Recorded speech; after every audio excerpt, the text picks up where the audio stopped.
Hello dear students, welcome once again. So let's start with the discussion of gravitation. I hope की तुम्हाला last lectures सगळे समजले असतील किंवा ते व्यवस्थित रिवाइज होत असतील किंवा जे थेरॉटिकल पॉईंट्स तुम्ही ॲज अ नोट्स म्हणून प्रिपेअर केलेले असतील ते सगळे इन डिटेल समजले असतील.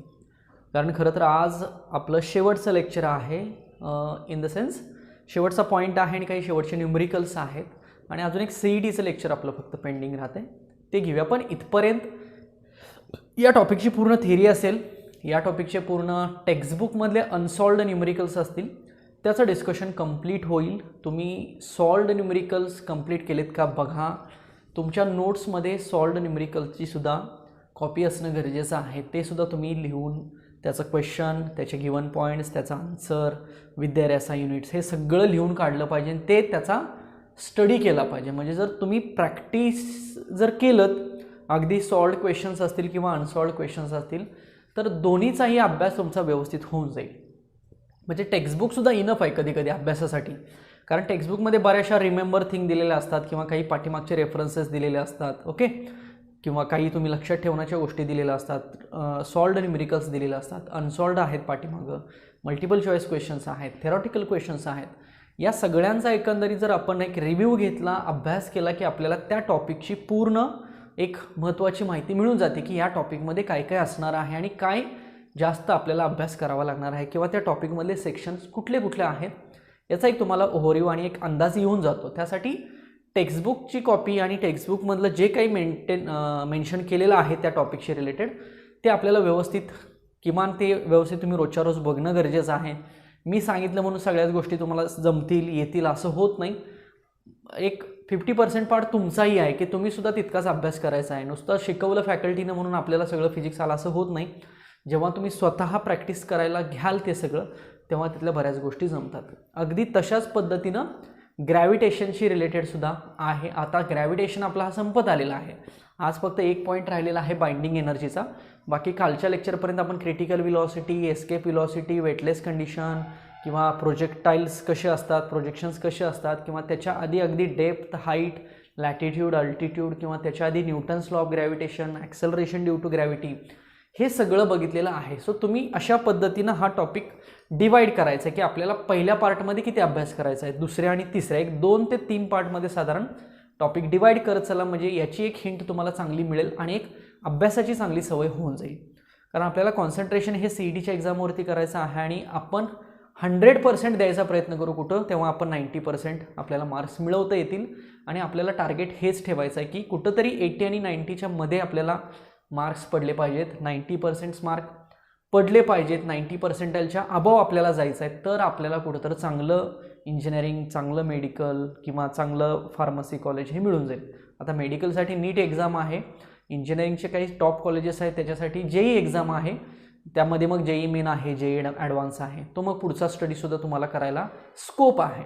पण CET जरी पॉईंट ऑफ व्ह्यू कॉन्सन्ट्रेशन करून तुम्ही अभ्यास केला तरीसुद्धा CET मग एक्झाममध्ये सुद्धा चांगलं सक्सेस मिळेल आणि एक चांगल्या कॉलेजला तुम्हाला जाता येईल, तुमच्या आवडीची ब्रांच घेता येईल आणि त्याच्यामधून तुम्हाला इंजिनिअरिंग असेल किंवा तुम्हाला अगदी फार्मसी असेल किंवा BTech ॲग्री वगैरे असेल व्यवस्थित जाता येईल. त्यासाठी आत्तापासून एक सिस्टमॅटिकली स्टडी करायचं आहे. फार पण स्टडी करायचं नाही, 10-10, 12-12 तास अभ्यासाला बसायचं नाही आहे. पण जेवढं आहे तेवढं सिस्टमॅटिकली करून विथ स्टँडर्ड स्टेप्स करून आपल्याला एक स्टेप अहेड जायचं आहे. ओके, सो आपण आजच्या लेक्चरला शेवटचा पॉईंट बघूया. पण त्याच्या आधी थोडंसं मागच्या काही कंडिशन्स आहेत ज्याच्यामध्ये आपण एस्केप व्हिलॉसिटी बघितलं होतं, ज्याच्यामध्ये आपण क्रिटिकल व्हिलॉसिटी बघितलं होतं. ह्या 2 व्हिलॉसिटी महत्त्वाच्या आहेत. आणि आपली कंडिशन की बाबा अर्थ सरफेस आहे, मग त्याचं मास असेल, त्याची रेडियस असेल, त्याच्या भोवती फिरणारा सॅटेलाईट आहे, त्याला बॉडी ऑब्जेक्ट म्हटलं जातं, त्याचं मास असेल, तिथली ग्रॅव्हिटी असेल, या सगळ्या गोष्टी इथं कंडिशन कन्सिडर कराव्या लागतील.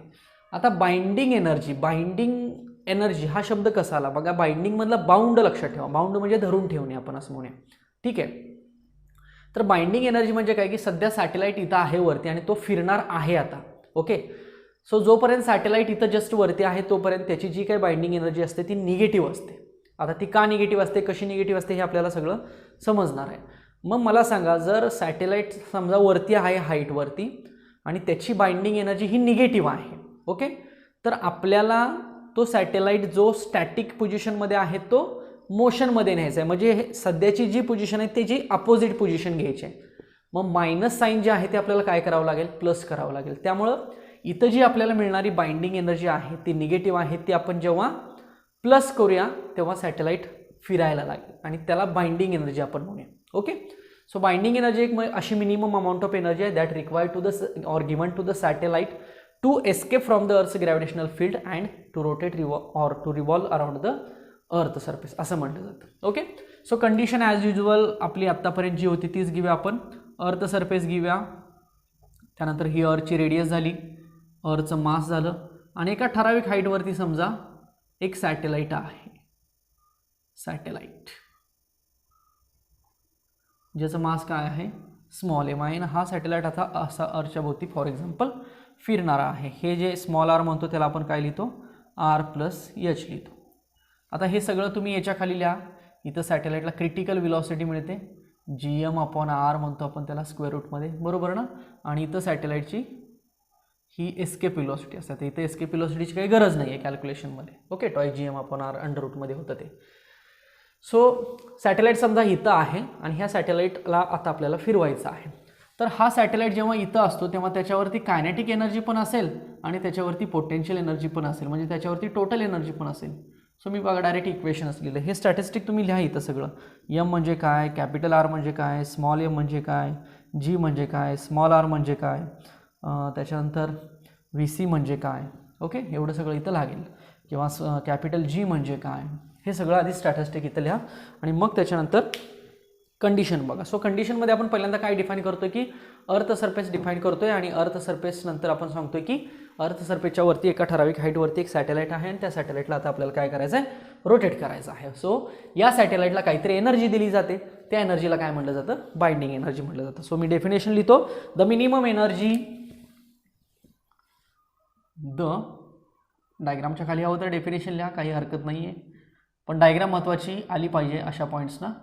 The minimum energy required by a satellite to, required by A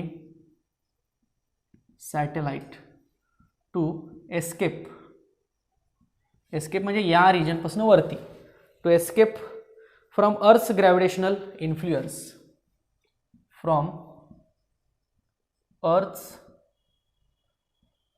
gravitational field म्हणतो, इन्फ्लुएन्स म्हणण्यापेक्षा.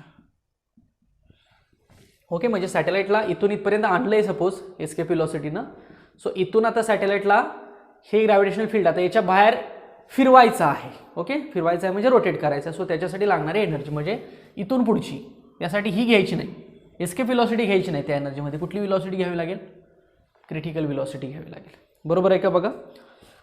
So what is the formula of the critical velocity, that is VC is equal to under root GM upon R. हे आपण काल बघितलेलं आहे. As well as we have seen the potential energy. आठवते का बघा, आपण कायनेटिक एनर्जी आणि पोटेन्शियल एनर्जी डिफाईन करू शकतो एखाद्या ऑब्जेक्टसाठीची. ओके, मग सॅटेलाइट किंवा अशा ऑब्जेक्टच्या कंडिशनमध्ये आपण पोटेन्शियल एनर्जी घेतलेली आहे. सो ती पोटेन्शियल एनर्जी मी हवं तर पहिल्यांदा डिफाईन करतो. So let us consider potential energy of satellite. So P is equal to minus GM M upon R. आठवतंय, हे आपण ऑलरेडी बघितलेलं आहे. याला ग्रॅव्हिटेशनल पोटेन्शियल पण यातली एक टर्म आहे त्याला म्हटलं जातं. So this is nothing but the potential energy of the satellite. Also let us consider kinetic energy of the satellite, that is 1/2 mv square. फक्त व्हीला मी VC म्हणतो. But VC is what, VC is what, critical velocity. तर लिहिलेलं आहे आपण critical velocity. ती किती असते, under root GM upon R. So therefore VC square किती येईल, GM upon small R. Okay, so याच्यामध्ये पुट करा. So therefore kinetic energy is equal to 1/2 mvc square म्हणजेच काय, 1/2 GM अपॉन आर.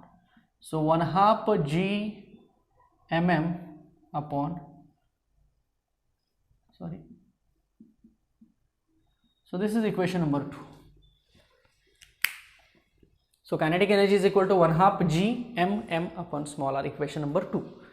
आता आपण बघूया की या ठिकाणी एनर्जी पाहिजे ना आपल्याला. सॅटेलाईटला बघायचं की इथं एनर्जी किती आहे, तर इथं दोन्ही एनर्जी आहेत सॅटेलाईटला, म्हणजे कायनेटिक पण आहे आणि पोटेन्शियल पण आहे. Okay, so from 1 and 2 total energy of the satellite.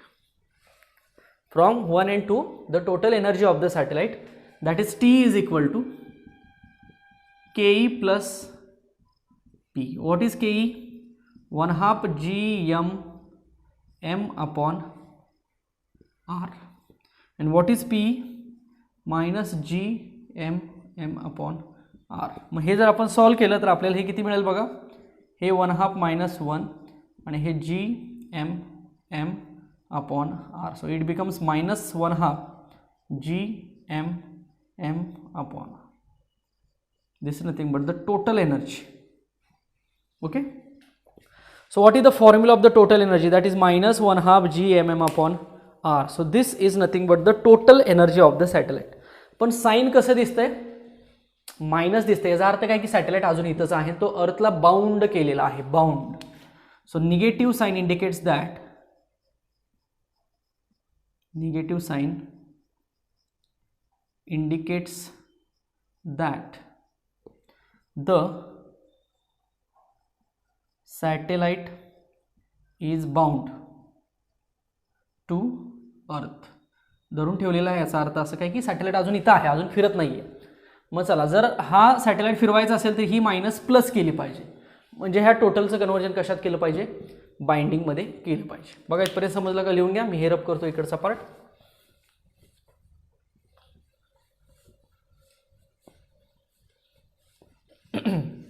Okay, so we can write thus to rotate the satellite around the earth, thus to rotate the satellite around the earth, total energy is converted into binding energy. Therefore binding energy is equal to plus 1/2 Gm upon r. So बघा binding energy कोणासारखी आली बघा, थोडक्यात kinetic energy सारखी आली. Total energy आली कशी, minus आली, कारण टोटल एनर्जीमध्ये पोटेन्शियल एनर्जी असल्यामुळं सॅटेलाइट अजून बाउंड आहे असं सांगायचं. मग तो सॅटेलाइट फ्री करायचा आहे, मग फ्री करण्यासाठी कुठली एनर्जी द्यावी लागेल, पोटेन्शियल. म्हणून टोटल एनर्जीचं कन्वर्जन कशात करायचं, बाइंडिंगमध्ये करायचं, फक्त मायनसचं प्लस करून. आपण एनर्जी कन्वर्जन करू शकतो ना from one form to the another form, तशा पद्धतीनं this total energy is converted into binding energy. So this is an expression for binding energy. इथल्या हवं तर खाली, this is an expression of binding energy of satellite. सॅटेलाइटची जी binding energy आहे त्याचं एक्सप्रेशन. एक स्टडी केस बघा, याच्यामधली बघूया स्टडी केस. स्टडी केस काय आहे बघा, binding energy of a satellite at rest on the earth surface. Binding energy of a satellite on satellite rest on A earth surface. So satellite समजा अर्थ सरफेसवरती रेस्ट आहे, म्हणजे तो अर्थ सरफेसच्या जवळ आहे किंवा तो रोटेट होत नाही आहे, अर्थ सरफेसच्या जवळ आहे, एकदम कमीत कमी हाईटवरती आहे किंवा अर्थ सरफेसवरती असं म्हणूया आपण. मग मला सांगा, तो जर अर्थ सरफेसवरती रेस्ट असेल तर त्याला कायनेटिक एनर्जी ऑब्व्हियसली नसेल, म्हणजे त्याची कायनेटिक एनर्जी आपण काय घेऊ शकतो, झिरो घेऊ शकतो. कारण ॲट रेस्ट कंडिशन म्हणजे मोशन कंडिशन नाही, आणि ॲट रेस्ट कंडिशनला आपण व्हेलॉसिटी कशी घेतो, झिरो घेतो. त्यामुळे जर सॅटेलाइट अर्थ सरफेसवरती रेस्ट आहे असं जर आपण म्हटलं तर त्याची व्हेलॉसिटी किती करायची, झिरो करायची. म्हणजे ऑब्व्हियसली त्याची जी कायनेटिक एनर्जी आहे ती किती होणार आहे सांगा, झिरो होणार आहे. ओके, बाकी सगळं आता स्टॅटिस्टिक किंवा ती डायग्राम वगैरे सगळं तुम्ही ड्रॉ करू शकता. So let kinetic energy of satellite is equal to zero. चला, इक्वेशन फर्स्ट तर मिळालं आपल्याला. मग त्याच्यावरती पोटेन्शियल एनर्जी असणार आहे. So we can define the potential energy minus G M upon small R असतं ना, मग फक्त स्मॉल आरच्या ऐवजी आपण काय घेऊया, कॅपिटल आर घेऊया. देअरफॉर टोटल एनर्जी काय येणार? So total energy is equal to K plus P. K किती आहे? 0 प्लस पी किती आहे? GMM upon R. So total किती मिळाले आपल्याला? Minus GMM upon capital R. This is nothing but the total energy. Kinetic energy 0, potential energy minus GMM upon capital R. Now what is the next? We have to convert this total energy into binding energy by what? By converting just minus to plus. So GMM upon इथं फक्त काय येणार आहे? Capital R येणार आहे. लक्षात येते? So this is nothing but the binding energy. म्हणजे सॅटेलाइटला आता रेस्ट पोझिशनपासून फिरवायचं आहे असं आपण म्हणूया, तर फक्त मायनसचं कन्वर्जन कशात करावं लागेल? प्लसमध्ये करावं लागेल. सो अशा ह्या 2 कंडिशन्स आहेत related to the binding energy. आणि हा या टॉपिकचा शेवटचा पॉईंट आहे, बाइंडिंग एनर्जी. बघा, बाइंडिंग एनर्जीमध्ये कायनेटिक एनर्जी आली, पोटेन्शियल एनर्जी आली, टोटल एनर्जी आली. 4 रिलेशन्स आपल्याला लक्षात ठेवायचे आहेत. मग 4 रिलेशन्स पहिल्यांदा कशासाठी? ॲट हाईटसाठी हे 4 रिलेशन्स कसे असतील आणि at rest on the earth surface he 4 relations कसे असतील असं आपण म्हणूया. सो 4 रिलेशन्स म्हणजे कुठले कुठले? Kinetic energy, potential energy, total energy आणि बाइंडिंग एनर्जी. शेवटी टोटल एनर्जीचा आणि बाइंडिंग एनर्जीचा फॉर्म्युला सेम आहे, फक्त टोटल एनर्जीसाठी निगेटिव्ह साईन असेल आणि बाइंडिंग एनर्जीसाठी पॉझिटिव्ह साईन असेल. लक्षात आलं?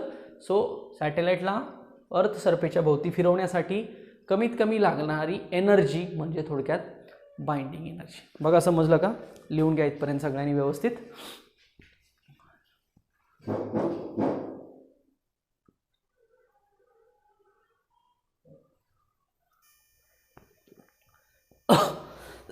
Okay, so let us consider some numerical point of view.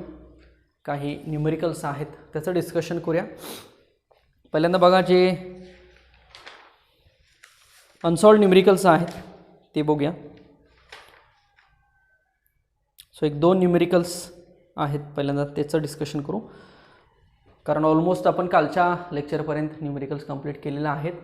He 2 numericals आधी घेऊया, त्याच्यानंतर टेक्स्टबुकमधले काही मल्टिपल चॉईस क्वेश्चन्स आहेत ते घेऊया आणि त्याच्यानंतर मग काही CETचे क्वेश्चन्स आहेत त्याचं डिस्कशन सुरू करूया.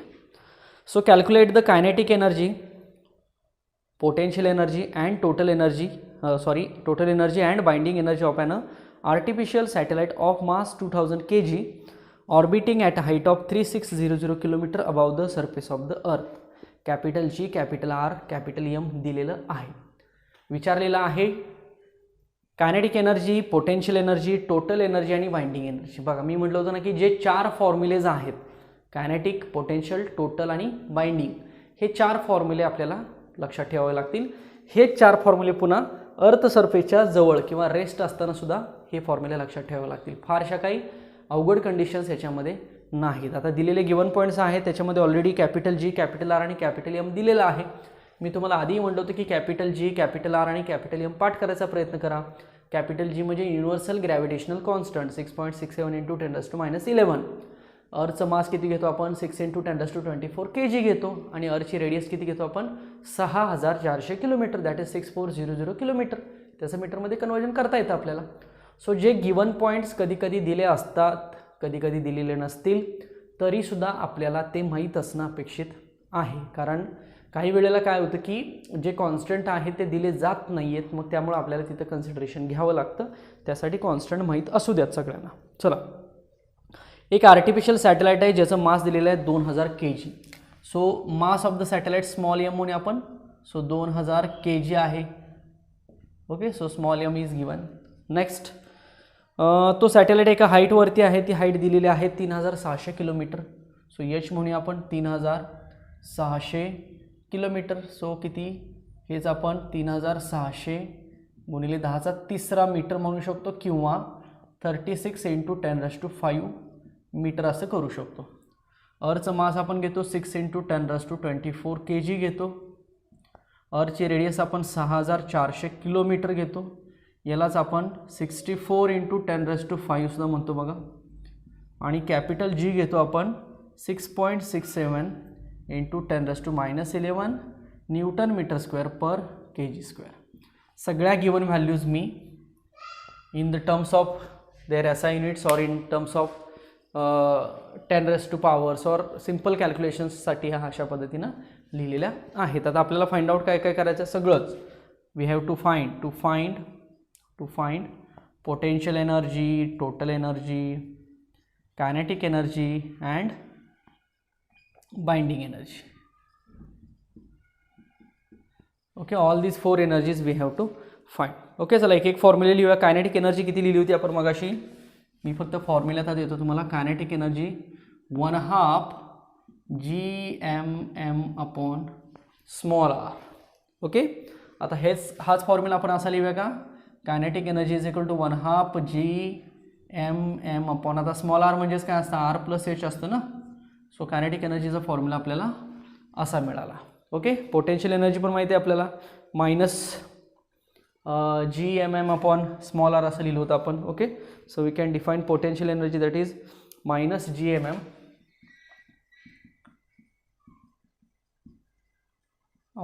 + h असं म्हटलं तरी सुद्धा चालेल. So this is about the potential energy. Okay, next we can write total energy. Total energy दोघांची ॲडिशन होते ना. सो दोघांची ॲडिशन झाल्यानंतर टोटल एनर्जी किती मिळाली होती आपल्याला? -1/2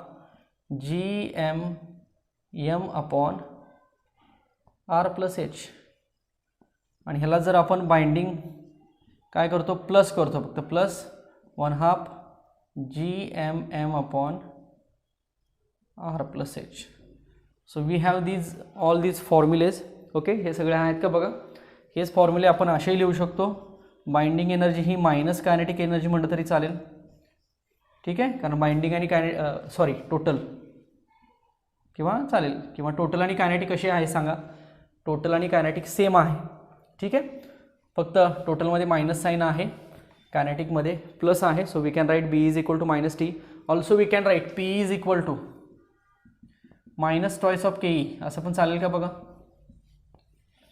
सो -2 आणि ही जर KE पुट केली तर 2 ला 2 जायला राहिलं काय? मग Pच राहील ना. सो आपण असंही रिलेशन याच्यामध्ये सांगू शकतो. सो हे सगळे फॉर्म्युले एकदा चेक करा आणि मगाशी जी काय आपण थेरी बघितलेली आहे त्याच्याशी कम्पेअर करा. हे सगळं काय आहे? एका हाईटवरती आहे, सॅटेलाईट हाईटवरती असतानाची हे सगळे स्टॅटिस्टिक आहेत. तो जर रेस्टवरती असेल तर स्टॅटिस्टिक बदलतात, हे आपण मगाशी बघितलेलं आहे. सो सगळे फॉर्म्युले मी तुम्हाला दिलेले आहेत चारी. तुम्ही फक्त व्हॅल्यूज पुट करायचे आहेत बघा. इथं कॅल्क्युलेशन्स फक्त थोडेसे डिफिकल्ट आहेत, हे तुम्ही स्वतः करायचा प्रयत्न करा. हे r + h बघा. आता r किती आहे? 64 × 10⁵ आणि h किती आहे? 36 × 10⁵. बघा आपण दोन्ही 10⁵ मध्ये कन्वर्ट करून घेतलं. 10⁵ कॉमन काढा, आतमध्ये काय राहील? 64 आणि 36, तर 100 होईल बघा. सो यालाच तुम्ही डायरेक्ट 10⁻⁷ म्हटलात तरीसुद्धा चालू शकेल, कारण 100 म्हणजे किती? 10⁻² आणि 10⁻⁵. सो 10⁻² आणि 10⁻⁵ ची जर आपण ॲडिशन केली तर आपल्याला ती ॲडिशन किती मिळणार आहे? 10⁻⁷ इतकी मिळणार आहे. सो आपण हे अशा पद्धतीनं लिहू शकतो. बघा समजले का? आता हवं तर तुम्ही इथं सगळ्या व्हॅल्यूज लिहा. इथं वेळ जाणार आहे तुम्हाला बराच, ॲज अ होमवर्क कन्सिडर करा हे सगळं. मग अशा पद्धतीनं सॉल्व करा, मी तुम्हाला आन्सर्स देतो. So first of all kinetic energy 40.02 10⁹ 40.02 × 10⁹ joule. Next potential energy -80.04 × 10⁹ joule. याच्या दुप्पट करावे लागेल ना पोटेन्शियल. नेक्स्ट टोटल कायनेटिक एवढीच लिहावी लागेल टोटल, फक्त मायनस साईन. 40.02 × 10⁹ म्हणजे एक कॅल्क्युलेशन केलं की सगळं आपल्याला आहे तसं लिहिलं तरी चालेल. आणि बाइंडिंग काय? मायनस ऑफ टोटल म्हणजे थोडक्यात प्लस होणारी 10⁹ जूल. त्यामुळे सगळं सॉल्व करत बसायचं नाही, एकच सॉल्व करा, तुम्हाला सगळ्या व्हॅल्यू याच्यावरून लिहिता येईल. म्हणजे कायनेटिक एनर्जी पहिल्यांदा सॉल्व करा आणि कायनेटिक एनर्जी सॉल्व केल्यानंतर मग तुम्हाला पोटेन्शियल, टोटल, बाइंडिंग सगळ्या व्हॅल्यू त्याच्यावरून लिहिता येते. बघा हे समजतं का सगळ्यांना? So this is the important question from the textbook. टेक्स्टबुकमध्ये अनसॉल्ड क्वेश्चन्स आहेत, त्याच्यामधला हा क्वेश्चन आहे. जे सॉल्ड क्वेश्चन्स आहेत ते तुम्ही स्वतः करायचा प्रयत्न करा. त्याचे आन्सर्स वगैरे तुम्हाला सगळे टेक्स्टबुकमध्ये डायरेक्ट दिलेली आहेत. तुम्ही डायरेक्ट त्याचं solution with their answer, SI unit सगळंच बघू शकता. ठीक आहे, समजलं का? बघा हे सगळ्यांना.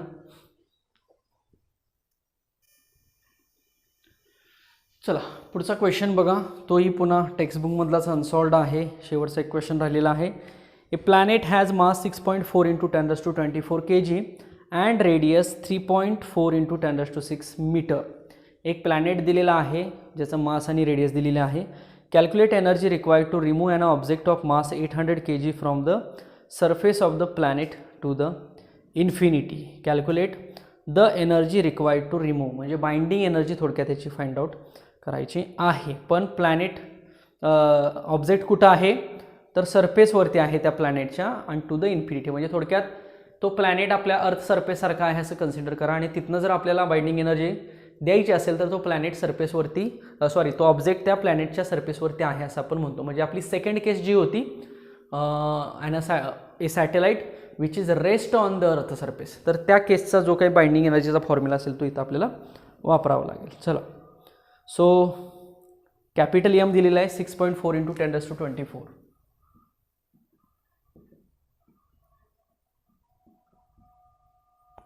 नेक्स्ट कॅपिटल आर दिलेला आहे 3.4 × 10⁻6 10⁻6 मीटर. कॅपिटल जी किती घेऊया 6.67 × 10⁻11 newton metre square per kg square. Small M दिलेला आहे 800 kg आणि आपल्याला विचारलेला आहे binding energy. So it is GM upon capital R. बघा कॅपिटल आर का घेतलं कारण त्या प्लॅनेटच्या सरफेसवरती, मग तो प्लॅनेट अर्थसारखा आहे असं आपण म्हणू. अर्थ नाही आहे एक्झॅक्टली पण प्लॅनेट अर्थवरची कंडिशन आपल्याला माहीत आहे ती आपण इथं जस्ट कम्पेअर करूया. सो जी माहिती आहे आपल्याला सगळ्या व्हॅल्यू पुट करा. 6.67 × 10⁻11 मास घ्या 6.4 × 10⁻24 इंटू स्मॉल एम घ्या 800 kg अपॉन कॅपिटल आर घ्या 3.4 × 10⁻6.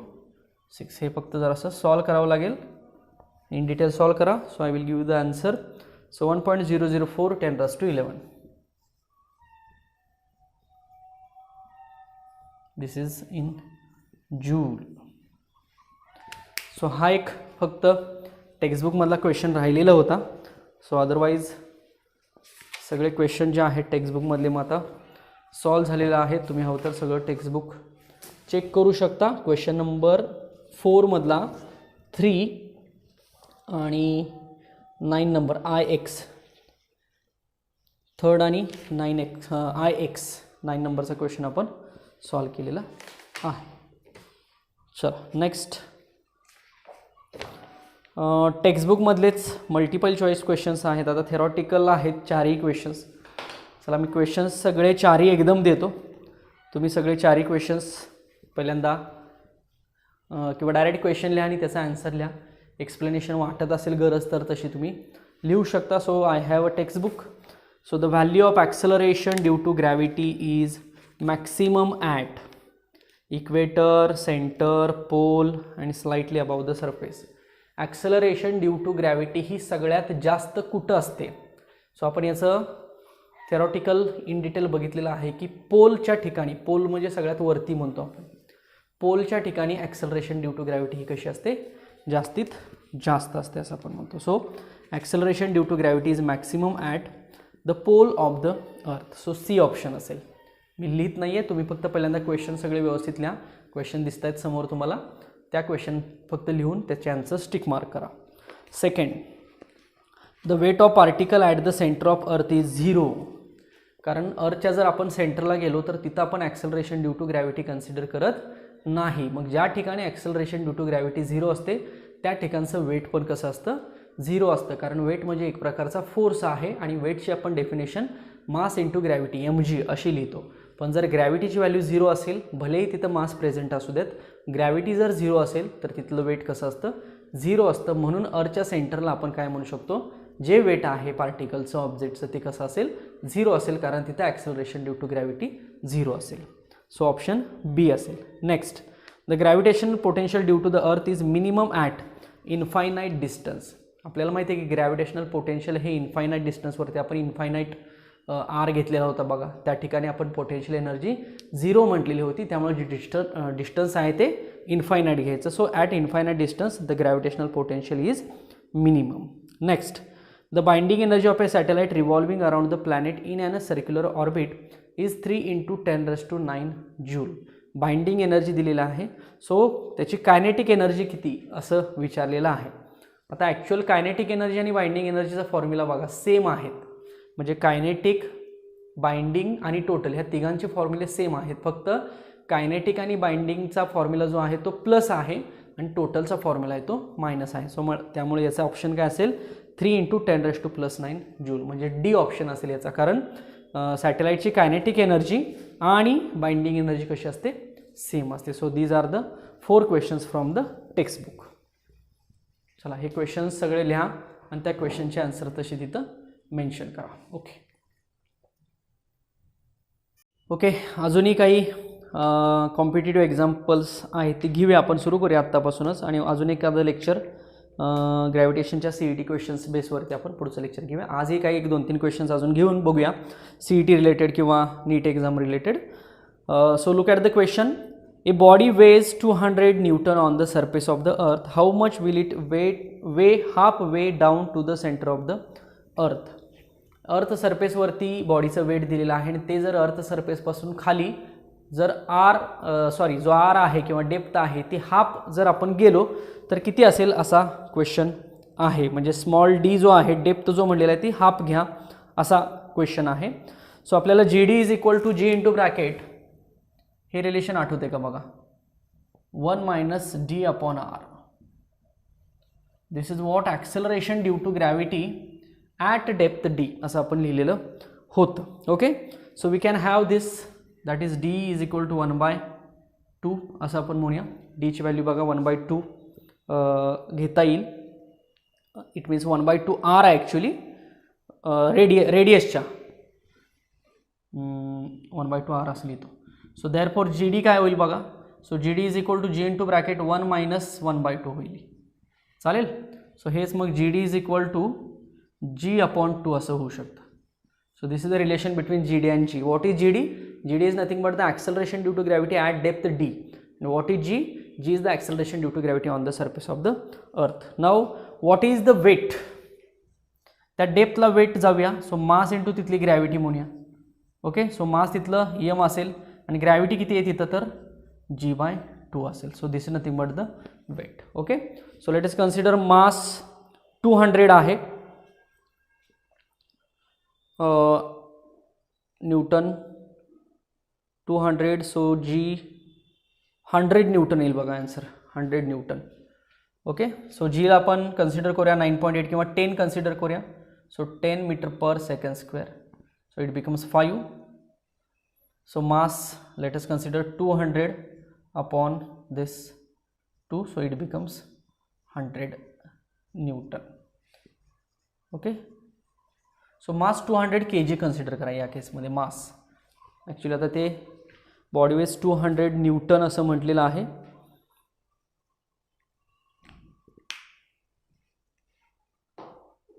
सो 100 न्यूटन बी ऑप्शन येईल बघायचा.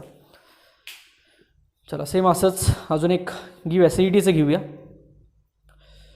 A body of mass small m is dropped from height r/2 from the earth surface. Height दिलेली आहे. Next, where capital R is the radius of the earth, its a speed when it will hit the earth surface is, ब्रॅकेटमध्ये escape velocity दिलेली आहे. Okay, so it's a speed when it will hit the earth surface is. Options बघा, सगळे escape वेलोसिटीच्या फॉर्ममध्ये options दिलेले आहेत. Okay, so चला आपण एक फॉर्म्युला कन्सिडर करूया. GH = जसा हा GDचा घेतला तसा आपण GHचा घेऊया. So GH = G × bracket r/r+h. आठवत आहे G = r/r+h². But H is given. So given पॉईंट्समध्ये बघा H r/2 दिलेला आहे, r/2. सो हा H आपण इथं पुट करूया.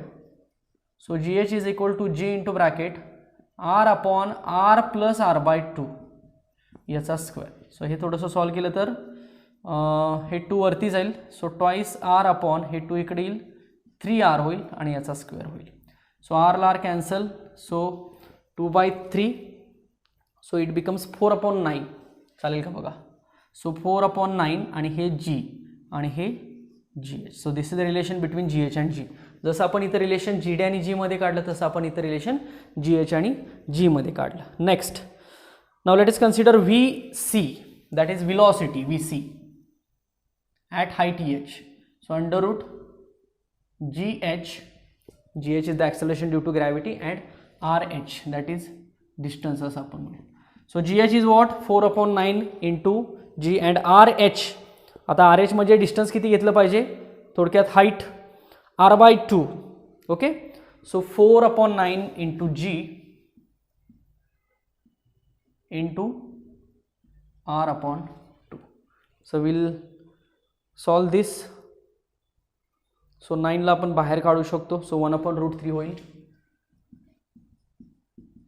याचा भाग जाईल आतमध्ये, ट्वाईस जी आर होईल, हे ट्वाईस जी आर. मग ट्वाईस जी आरला आपण एस्केप व्हेलॉसिटी म्हणू शकतो. So 1/√3 into escape velocity. So 1/√3 into escape velocity, B option म्हणू शकतो याला बघा आपण. सो हे थोडक्यात एस्केप व्हेलॉसिटी रिलेटेड आहे आणि आपल्याला एस्केप व्हेलॉसिटीच्या टर्ममध्ये व्हॅल्यू किती येईल, तर 1/√3 into escape velocity.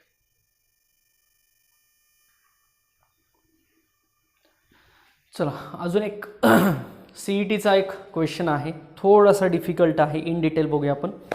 A body is thrown from the surface of the earth with velocity u. सरफेसवरनं एक बॉडी वरती आपण फेकली असं म्हणूया u इतक्या व्हेलॉसिटीनं. सो त्याला कायनेटिक एनर्जी मिळाली. The maximum height in metre above the earth surface up to which it will reach is. सो ते किती हाईटवरती जाईल बॉडी, सो h विचारलेला आहे. पण h हे इक्वेशनच्या स्वरूपात फाइंड करायचं आहे. आता इक्वेशन 4 दिलेले आहेत बघा, चारही इक्वेशनच्या स्वरूपात आपल्याला h ची व्हॅल्यू फाइंड करायचं. मग 4 पैकी कुठलं इक्वेशन येईल हे शोधायचं आहे. चला मी आता थोडंसं स्टेप्स लिहितो बघा. So total energy surface is equal to total energy height असं लिहितो बघा. याचा अर्थ काय आहे बघा, टोटल एनर्जी म्हणजे काय, kinetic plus P. So total energy conserve असते ना टोटल एनर्जी. सो सरफेसवरची असते तेवढीच हाईटवरची असणार आहे. पण आता इथं फक्त सरफेसवरती दोन्ही एनर्जी मिळणार आहेत, पण हाईटवरती आपल्याला कायनेटिक एनर्जी 0 बघायला मिळेल. म्हणजे तिथं जाऊन बॉल थांबला आहे असं म्हणूया ना, हाईट फाइंड आउट करायची, त्यामुळे तिथली कायनेटिक एनर्जी काय करायची, 0 करायची. चला मग सरफेसवरची टोटल कायनेटिक एनर्जी किती घेऊया, 1/2 mass into velocity square minus gm upon capital R. Capital R is what, सरफेसवरची पोटेन्शियल एनर्जी म्हटल्यावर त्याची रेडियस ही कॅपिटल आर येणार आहे. नेक्स्ट कायनेटिक एनर्जी 0 करूया. सो 0 मायनस हे gm अपॉन हाईटवरती म्हणजे r+h होणार ना हाईटवरती. सो कायनेटिक एनर्जी फक्त आपण काय केली, 0 केली. ओके, नेक्स्ट स्टेप आपण काय करू, हा इकडं प्लेस करूया. म्हणजे 1/2 mu² is equal to 1/2 mu² is equal to, हा प्लस होईल तिकडं, म्हणजे minus gm upon r+h plus gm upon r+h. चालेल, आपण r+h gmm हे सगळं कॉमन घेऊया. gmm, सो ब्रॅकेटमध्ये काय राहील, r+h minus 1/r. This is what 1/2 mu². m तर आता कॅन्सल होईल, सो u² करूया आपण ट्वाईस gm आणि हे आपण करूया r इंटू r+h आणि हे r मायनस h करूया. चालेल का बघा.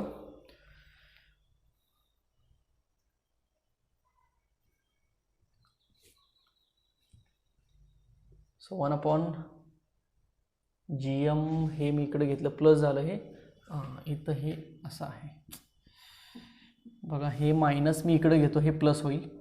आता बघा हे असं, हे इकडून उलटवणार r, तर हे 1/r असं होईल आणि हे मायनस 1/r+h होईल.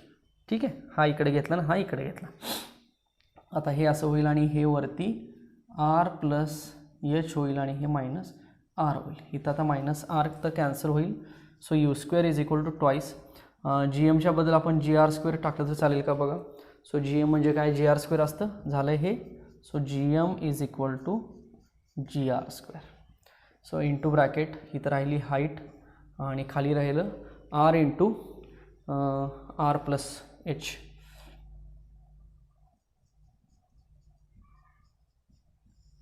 चलो नेक्स्ट एक आर आपण ह्यातला कॅन्सल करूया. So therefore U square is equal to twice G R into bracket H upon R plus H.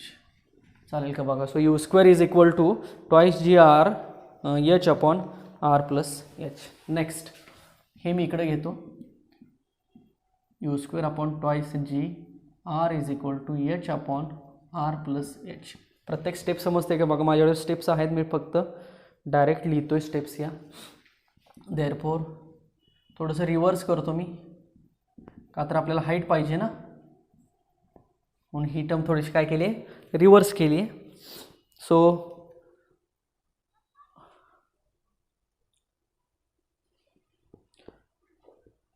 Twice G R upon you square is equal to R plus H upon H. Next याचे मी फोड करतो. So twice G R upon you square is equal to R upon H minus one. बरोबर आहे का बघा. So R upon H separate करूया. So R upon H is equal to हा इकडे घेऊया.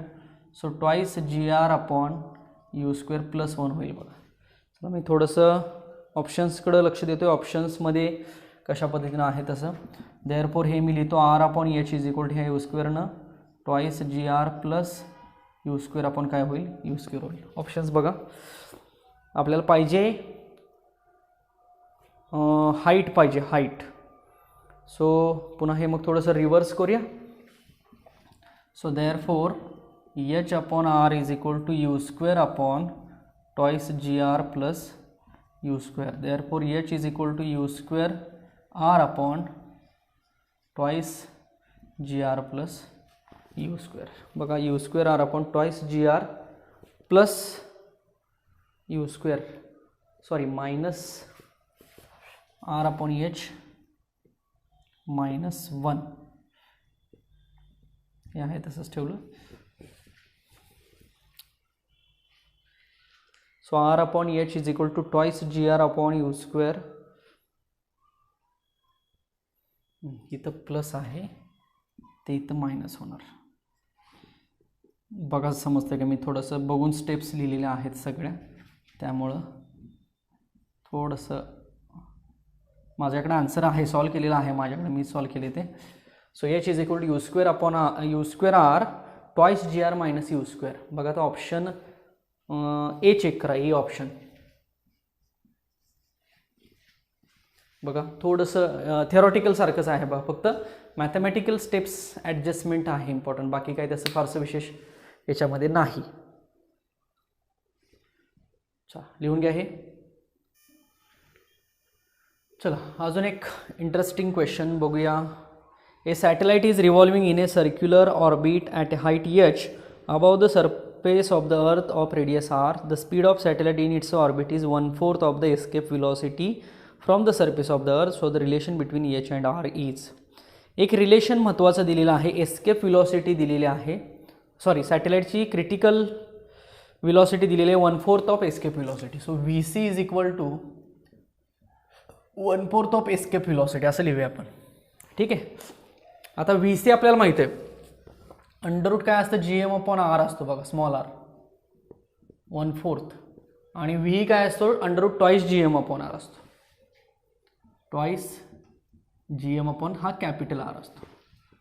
हे रिलेशन लक्षात येते का बघा. झालं, एवढंच महत्त्वाचं आहे याच्यामध्ये.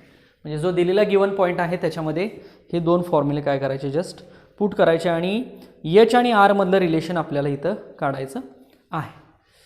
काय करूया आता, थोडंसं हा 4 इकडे घेऊया. सो 4 हे रूटमध्ये जी एम अपॉन हा आर प्लस एच असेल ना, आणि हा रूटमध्ये twice G M upon R असेल. स्क्वेअर करूया दोन्ही साईडचा, हा 16 होईल आणि हा GM upon R plus H होईल आणि हा ट्वाईस GM अपॉन आर होईल. हे GM तर कॅन्सल होईल, ह्या 2ने इकडं 8ला जाईल भाग, सो हे इकडे घेऊया आणि हे इकडे घेऊया, सो 8R होईल, हे is equal to R plus H होईल. हे आर इकडे घेऊया, सो 8R मायनस आर होईल, सो एच इकडे होईल. So H is equal to 7R म्हणूया आपण. बघा बरोबर आहे का? So H is equal to 7R. So हे हाईट आणि रेडियसमधलं रिलेशन आपल्याला असं बघायला मिळेल. बघा बरोबर आहे का? सो याच्यामध्ये ऑप्शन आपण डी ऑप्शन चेक करा. So D option H is equal to 7R म्हटलं तरी चालू शकेल. ठीक आहे, ठीक आहे, थांबूया आपण. So these are some multiple choice question. हवं तर अजून एक लेक्चर पुढचं घेऊया ज्याच्यामध्ये या टॉपिकचे रिलेटेड मल्टिपल चॉईस क्वेश्चन्स अजून बरेचसे आहेत, कारण मागच्या सिलेबसला हा 12thला टॉपिक होता, त्यामुळे याच्यावरचे मल्टिपल चॉईस क्वेश्चन जे की CETला बऱ्याच ठिकाणी विचारलेले आहेत, त्यामुळे ते क्वेश्चन्स घेऊया. मग त्याच्यामध्ये काही JEE आणि नीटचे सुद्धा क्वेश्चन्स मी ॲड करतो. सो अजून एक लेक्चर आपण याच्यावरचं कंटिन्यू करूया, म्हणजे हा टॉपिक पूर्णपणे संपून जाईल. ओके, सो आजचं लेक्चर कसं वाटलं बघा, व्यवस्थित नोट्स प्रिपेअर करा. काही न्यूमरिकल्समध्ये शंका असेल, काही स्टेप्समध्ये जर करेक्शन्स असतील तर तसं मला इन्फॉर्म करा किंवा तसा मेसेज करा. आपण भेटूया पुढच्या लेक्चरला पुढचा पॉईंट घेऊन. तोपर्यंत सगळ्यांनी अभ्यास करा आणि काही शंका असेल तर डेफिनेटली विचारा. Thank you so much.